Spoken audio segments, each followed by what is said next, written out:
Hello backbenchers, welcome back to your own channel School of Backbenchers Education Beyond the Front Row. I hope you all are doing great. Well, in this video we are going to continue class 12th business studies chapter 5, that is organizing, and this is the third part of that series. But before we continue, requesting you again guys, if you haven't subscribed this channel yet, please do it now. Let's continue. So our first topic in this video is types of organising. Organising करने के कितने तरीके हैं? तो वैसे तो दो तरीके हैं, फंक्शनल और डिविजनल, पर सबसे पहले हम बात करने वाले हैं फंक्शनल स्ट्रक्चर की. In this structure the organisation is divided into departments based on function like production, marketing, finance, HR etcetera etcetera. All people doing similar jobs are group together. ठीक है, तो मेन बेसिकली होता क्या है functional structure के अंदर कि सबसे पहले तो आपका इसके अंदर एक ही प्रोडक्ट लाइन होती है, आप मल्टीपल प्रोडक्ट नहीं बना रहे हो, इस चीज़ को क्लियर कर लो. ठीक है, तो हमारे टॉपर हो गए बोर्ड डायरेक्टर्स, फिर आ गया सीईओ या कोई भी टॉप लेवल से कोई भी हो सकता है, मैनेजिंग डायरेक्टर हो सकते हैं, कोई भी हो सकता है. आप क्या करोगे, आपका जो भी पर्टिकुलर प्रोडक्ट है, मान लो आप क्या करते हो, आप कोई मोबाइल फ़ोन बनाते हो.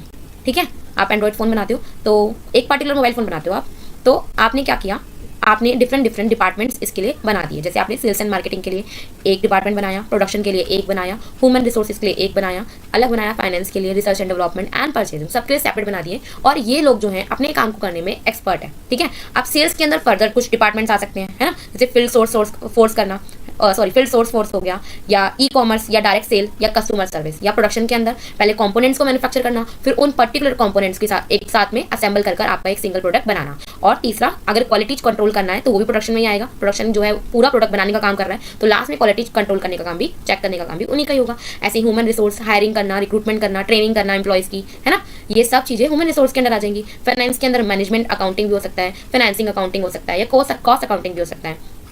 तो आपका सिंगल प्रोडक्ट है, आपने सब चीज़ों के अंदर स्पेशलाइजेशन लाने के लिए आपने डिफरेंट डिपार्टमेंट बना दिए हैं अकॉर्डिंग टू देयर एक्सपर्टीज. ठीक है, और मेन सबका जो एक कॉमन गोल है, वो कॉमन गोल क्या है, इस पर्टिकुलर मोबाइल को, जो भी आपका प्रोडक्ट है, उसको बनाना और उसको सेल करके प्रॉफिट कमाना, है ना. ये सूटेबल किसके लिए है, ये उन लार्ज कंपनीज के लिए सूटेबल है जो सिंगल प्रोडक्ट बनाते हैं या जिनका सिंगल प्रोडक्ट लाइन है, और जहाँ पे आपको हाई लेवल ऑफ स्पेशलाइजेशन की जरूरत है आपके सिंगल प्रोडक्ट के अंदर, वहां पर फंक्शनल स्ट्रक्चर जो है सूटेबल होता है. क्लियर है.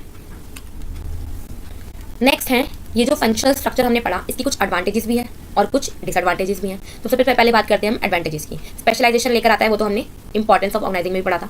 एक सिंगल डिपार्टमेंट जो है, या जो भी आपका सिंगल टीम है, वो अपने पर्टिकुलर टास्क को कर रही है जिसके अंदर वो एक्सपर्ट है, और वही टास्क वो बार बार रिपीटेडली करते रहते हैं. तो एम्प्लॉयज जो होते हैं आपके, वो एक्सपर्ट हो जाते हैं जो भी टास्क उनको रिपीटेडली दिया जाता है. Better coordination with in department. एक सिंगल डिपार्टमेंट, अगर सेल्स का डिपार्टमेंट है तो सेल्स का ही काम करना है, तो पूरी टीम जो है उस डिपार्ट के अंदर वो सेम वर्क करेगी और रिलेटेड वर्क ही करेगी, तो इससे कोऑर्डिनेशन करना बहुत आसान हो जाएगा. Next, managerial efficiency. मैनेजर जो हैं एक ही टाइप के वर्क को हैंडल कर रहे हैं और अपनी परफॉर्मेंस इंप्रूव करते जा रहे हैं, तो मैनेजमेंट के अंदर एफिशिएंसी आएगी. Cost saving. आप सिंगल, सबसे पहले तो आपके अलग अलग डिपार्टमेंट बने हुए हैं, तो वो जैसे सेल्स का अलग है, प्रोडक्शन का अलग है, परचेजिंग का अलग है, तो परचेजिंग वाला सेल्स वाले का काम नहीं करने वाला, सेल्स वाला मार्केटिंग वाले का काम नहीं करने वाला, तो काम में कभी डुप्लीकेशन तो होगी नहीं, आपका टाइम नहीं वेस्ट होगा, आपकी कोई कंफ्यूजन क्रिएट नहीं होगी, आपके रिसोर्सेज वेस्ट नहीं होंगे, तो आपकी जो कॉस्ट रहेगी वो हमेशा लोअर ही रहेगी, सेव होगी. Easy training. एम्प्लॉइज को आपने कोई स्पेसिफिक काम करने के लिए ही किसी पर्टिकुलर डिपार्टमेंट में हायर किया है, तो वो कोई स्पेसिफिक काम ही करेगा, उसी की ट्रेनिंग आप दोगे. आप मल्टीपल टास्क की ट्रेनिंग तो उसको देने वाले हो नहीं, तो employees need to learn only a specific set of task, तो ट्रेनिंग करना उनका आसान हो जाता है. नेक्स्ट है डिसएडवांटेजेस. कुछ फायदे हैं तो कुछ नुकसान भी होंगे ऑब्वियसली.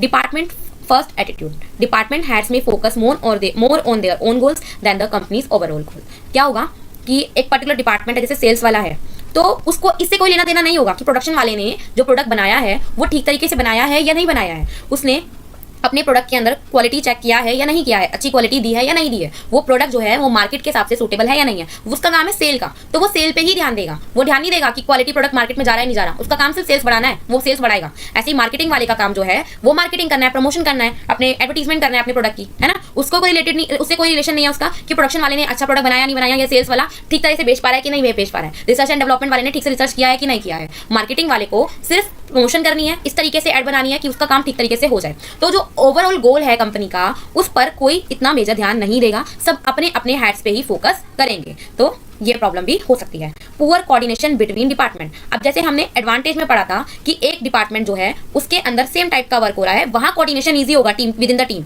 बट डिफरेंट डिपार्टमेंट के बीच में, क्योंकि मैंने बोला प्रोडक्शन वाले का सेल्स वाले से कोई लेना देना नहीं होगा, परचेज वाले से कोई लेना देना नहीं होगा, तो इन लोगों का एक साथ मिलकर काम करना इनके लिए प्रॉब्लमेटिक हो सकता है, तो कॉन्फ्लिक्ट क्रिएट हो सकते हैं इनके बीच में, पुअर कोऑर्डिनेशन हो सकता है। लिमिटेड स्किल्स डेवलपमेंट, आप एक पर्सन से एक ही तरह का काम डेली करवा रहे हो, रिपीटेडली करवा रहे हो, उसमें तो एक्सपर्ट होता जा रहा है। मान लो वो पर्सन जो है अपने किसी वजह से अपने काम में नहीं आ पाता, एब्सेंट हो जाता है वो, ठीक है, थोड़े टाइम के लिए नहीं है वो प्रेजेंट, आप उसका काम किसी और पर्सन को दोगे, पर क्या वो पर्सन जो दूसरा वाला है वो अपने काम में एक्सपर्ट है, उसका काम ठीक से कर पाएगा? क्योंकि आपने उसको तो ट्रेनिंग अपने काम की दे रखी है ना। तो एक सिंगल पार्ट के अंदर ही पर्सन जो है आपका एम्प्लॉय जो है वो एक्सपर्ट होते जा रहे हैं, स्पेशलाइजेशन आता जा रहा है, तो उनकी लिमिटेड ग्रोथ हो रही है। अगर आगे जाके कोई चैलेंज आता है, कोई मल्टीटास्क वाला काम, मल्टीटास्किंग की कोई चैलेंज उसके सामने आ जाती है, उस चीज को वो नहीं कर पाएगा, है ना। इनफ्लेक्सिबिलिटी, एम्प्लॉइज में बिकम टू स्पेशलाइज और आसानी से दूसरे टास्क में शिफ्ट नहीं हो पाएंगे, ठीक है, उनको टाइम लगेगा, रेजिस्ट करेंगे वो चीज के अंदर जाने से, उस चीज को करने से, दूसरी चीज को करने से, ठीक है। तो फंक्शनल स्ट्रक्चर के कुछ एडवांटेजेस भी हैं, कुछ डिसएडवांटेजेस भी हैं। आई होप अच्छे से आपको क्लियर हो गए। तो next type is divisional structure. पहला पढ़ा था हमने फंक्शनल, नेक्स्ट है डिविजनल। इसके अंदर क्या है, वहां पे आप सिंगल प्रोडक्ट पे ध्यान दे देते हैं, यहाँ पे आपके क्या हो सकते हैं, मल्टीपल प्रोडक्ट्स हो सकते हैं, डिफरेंट प्रोडक्ट्स हो सकते हैं। तो the organisation is divided based on different products and each division has its own functional department. जैसे कि प्रोडक्शन होगा, हर प्रोडक्ट के लिए डिफरेंट फाइनेंस होगा, डिफरेंट मार्केटिंग होगा, है ना। तो फॉर एग्जांपल एक कंपनी जो है वो कॉस्मेटिक के प्रोडक्ट भी बनाती है, वो सोप्स भी बनाती है, वो मेडिसिन भी बनाती है, तो सबके लिए उसको डिफरेंट डिपार्टमेंट्स बनाने पड़ेंगे, है ना, और अलग से टीम्स क्रिएट करनी पड़ेंगी। तो जैसे यहाँ पर जो 3 हमारे पास प्रोडक्ट्स है, प्रोडक्ट लाइन है, वो डिफरेंट है, कॉस्मेटिक्स, सोप्स एंड मेडिसिन। अब यहाँ पर सबके जो परचेज के डिपार्टमेंट है वो सेपरेट है, सोप का जो प्रोडक्शन का डिपार्टमेंट है वो अलग है, मार्केटिंग का है अलग है, सेल्स है अलग है, तो फर्दर इनके भी डिपार्टमेंट्स होंगे, वो भी उस लाइन में काम करेंगे, है ना, डिफरेंट होंगे हर प्रोडक्ट लाइन के लिए। तो ये सूटेबल किसके लिए है, उन कंपनीज के लिए जो मल्टीपल प्रोडक्ट में है, और वो बिजनेस जो अपने बिजनेस को और ज्यादा एक्सपेंड करना चाहते हैं, अपने प्रोडक्ट लाइन को एक्सपेंड करना चाहते हैं, या कोई नया प्रोडक्ट अपनी प्रोडक्ट लाइन में ऐड करना चाहते हैं। सो जैसे फंक्शनल स्ट्रक्चर के कुछ एडवांटेजेस थे, डिसएडवांटेजेस थे, वैसे डिविजनल स्ट्रक्चर के भी कुछ एडवांटेजेस एंड डिसएडवांटेजेस हैं। तो पहले बात करते हैं एडवांटेजेस की। आपका सिंगल प्रोडक्ट है, आप उस पर्टिकुलर प्रोडक्ट के लिए वो डिपार्टमेंट बना हुआ है, वो डिवीजन बना हुआ है, तो उससे रिलेटेड जो भी डिसीजंस होंगे उनके जो भी डिपार्टमेंट हेड्स हैं वो लेने वाले हैं। तो each divisional manager has full control over decision related to their product, तो आसानी से प्रोडक्ट के लिए डिसीजन ले पाएंगे। परफॉर्मेंस इवेल्युएशन, अगर आपको आपके मल्टीपल प्रोडक्ट्स हैं, है ना, आपका सोप है, आपकी कॉस्मेटिक है, आपके मेडिसिन है, गारमेंट्स हैं, सबके लिए अलग अलग डिपार्टमेंट्स है ना, तो आप आसानी से इसके लिए अलग फाइनेंस होगा, है ना, अलग प्रॉफिट एंड लॉस अकाउंटिंग वगैरह होगी, इसके लिए अलग होगी, इसके लिए अलग होगी, तो आसानी से आप हर प्रोडक्ट की जो परफॉर्मेंस है वो इवेल्युएट कर सकते हो, उनके प्रॉफिट एंड लॉस को ट्रैक कर सकते हो। तो इससे आपको पता चल जाएगा कि कौन सा प्रोडक्ट जो है आपका लॉस में जा रहा है, प्रॉफिट में जा रहा है, कौन सा आपकी कौन सी स्टेज पर चल रहा है। इजी एक्सपेंशन, अगर आप ऑलरेडी आप मल्टीपल प्रोडक्ट लाइन के अंदर हो, सबके डिपार्टमेंट अलग अलग आपने क्रिएट कर सकते हैं, कर रखे हैं, तो अगर आपको कोई न्यू प्रोडक्ट लाइन लेकर आनी है, कोई न्यू प्रोडक्ट लेकर आना है, तो आप आसानी से बिना एग्जिस्टिंग प्रोडक्ट्स को या उनकी टीम को, डिपार्टमेंट को डिस्टर्ब किए नया वाला भी ऐड कर सकते हो, उसके लिए एक सेपरेट डिवीजन करके। प्रोडक्ट स्पेशलाइजेशन, हर डिवीजन जो होगा वो फोकस करेगा अपनी स्पेसिफिक प्रोडक्ट लाइन के ऊपर और अपनी क्वालिटी और कस्टमर फोकस को दिन पे दिन इंप्रूव कर पाएगा। नेक्स्ट जो है हमारी आ जाती है डिसएडवांटेजेस। तो सबसे पहले रिसोर्स कॉन्फ्लिक्ट्स, अगर कोई कंपनी है, उस कंपनी के पास जितने भी रिसोर्सेज हैं, उस रिसोर्सेज में से कौन से किस प्रोडक्ट लाइन में दिए जाएं, कौन से किस डिवीजन को दिए जाएं, ये बड़ा ही कंफ्यूजन हो सकता है। तो किसी पे ज़्यादा जाएंगे, किसी के कम जाएंगे। तो डिवीजन में कॉम्पीट फॉर बजट, तो ये जो डिवीजन है डिफरेंट, सोप वाली डिवीजन, कॉस्मेटिक वाली, गारमेंट वाली, तो ये क्या करेंगी, बजट के लिए, स्टाफ के लिए, दूसरे रिसोर्सेज के लिए एक दूसरे के साथ कॉम्पीट करेंगी।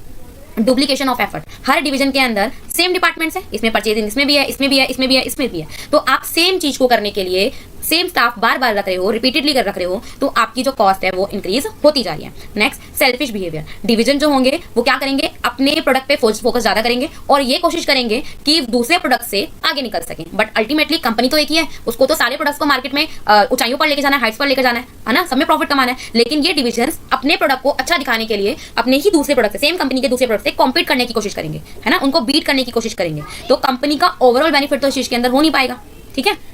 तो सेल्फिश बिहेवियर भी इसका एक डिसएडवांटेज हो जाता है। एक कंपैरिजन देख लेते हैं फटाफट से दोनों डिवीजन के अंदर, फंक्शनल और डिविजनल स्ट्रक्चर के अंदर। पहली बात, फॉर्मेशन जो है वो फंक्शन पे बेस्ड है, एक सिंगल प्रोडक्ट है, सबके लिए डिफरेंट फंक्शंस या डिपार्टमेंट क्रिएट किए गए हैं, उस पर ही फोकस करता है, उसी के लिए स्ट्रक्चर हुआ है। नेक्स्ट, ये डिफरेंट प्रोडक्ट लाइंस के लिए इसको स्ट्रक्चर किया गया है, डिविजन्स बनाए गए हैं, जैसे इलेक्ट्रॉनिक्स के लिए अलग हो सकता है, क्लॉथिंग के लिए अलग हो सकता है, कॉस्मेटिक्स के लिए अलग हो सकता है ना। स्पेशलाइजेशन, यहाँ पे फंक्शंस की बात कर रहे हैं ना, तो फंक्शन के अंदर स्पेशलाइजेशन लाने के लिए डिपार्टमेंट्स को क्रिएट किया गया है, जबकि यहाँ पे प्रोडक्ट के अंदर स्पेशलाइजेशन लाने के लिए डिफरेंट डिविजन्स को क्रिएट किया गया है। रिस्पॉन्सिबिलिटी, हार्ड टू फिक्स, क्योंकि जितने भी डिपार्टमेंट्स है सबका अल्टीमेट गोल क्या है, सिंगल एक प्रोडक्ट को बेचना, बना के बेचना, है ना। तो यहाँ पे रिस्पॉन्सिबिलिटी को फिक्स करना मुश्किल हो सकता है, यहाँ पे रिस्पॉन्सिबिलिटी को फिक्स करना ईजी हो सकता है, क्योंकि अलग अलग प्रोडक्ट के लिए अलग अलग टीम्स क्रिएट की गई हैं, डिविजन क्रिएट किए गए हैं, उनको सिर्फ उस पर्टिकुलर प्रोडक्ट के लिए काम करना है ना। और उसके अंदर भी अलग अलग डिपार्टमेंट है, वो डिपार्टमेंट अलग अलग तरीके से अपने अपने काम पे फोकस करने वाले हैं। यहाँ पे स्कोप ऑफ डेवलपमेंट लिमिटेड होता है, हमने पढ़ा था एक पर्टिकुलर पर्सन एक ही काम को रिपीटेडली कर रहा है, तो वो दूसरे काम के अंदर एक्सपर्ट नहीं हो पाएगा, उसको वो टास्क की ट्रेनिंग मिलेगी भी नहीं, क्योंकि हम एक ही पर्टिकुलर काम के लिए इसको रख रहे हैं और एक ही बार में उसको सेम काम के लिए ट्रेनिंग देंगे, है ना। तो लिमिटेड स्कोप हो जाता है डेवलपमेंट के लिए, जबकि यहाँ पे बेटर डेवलपमेंट हो सकता है। ये कॉस्ट इफेक्टिव है क्योंकि डुप्लीकेशन ऑफ वर्क नहीं हो रहा। आप एक ही बार प्रोडक्शन टीम बनाओगे ना, यहाँ पे आप प्रोडक्शन की ही टीम कितनी बार बनाओगे, अलग अलग प्रोडक्ट के लिए अलग अलग टीम्स बनाओगे, डिपार्टमेंट क्रिएट करोगे, है ना। तो ये एक्सपेंसिव हो जाता है, ये मल्टी प्रोडक्ट कंपनीज के लिए डिफिकल्ट रहेगा। लेकिन अगर मल्टी प्रोडक्ट कंपनी है उसके लिए ये ईजियर है, और उसी के लिए ही ये डिविजनल स्ट्रक्चर जो है बनाया जाता है। ठीक है, आई होप अच्छे से क्लियर हो गया होगा आपको कंपैरिजन। गाइस, इस वीडियो के अंदर हमने पढ़ा टाइप्स ऑफ ऑर्गेनाइजिंग, जो था हमारा functional structure and divisional structure. I hope आपको अच्छे से क्लियर हो गया होगा, हो गया है। क्वेश्चन दिए गए उसके बेस पे पढ़िए, समझिए, आंसर कमेंट बॉक्स में लिखिए। नहीं समझ में आया, कंफ्यूजन है, तो भी आप लिख सकते हो।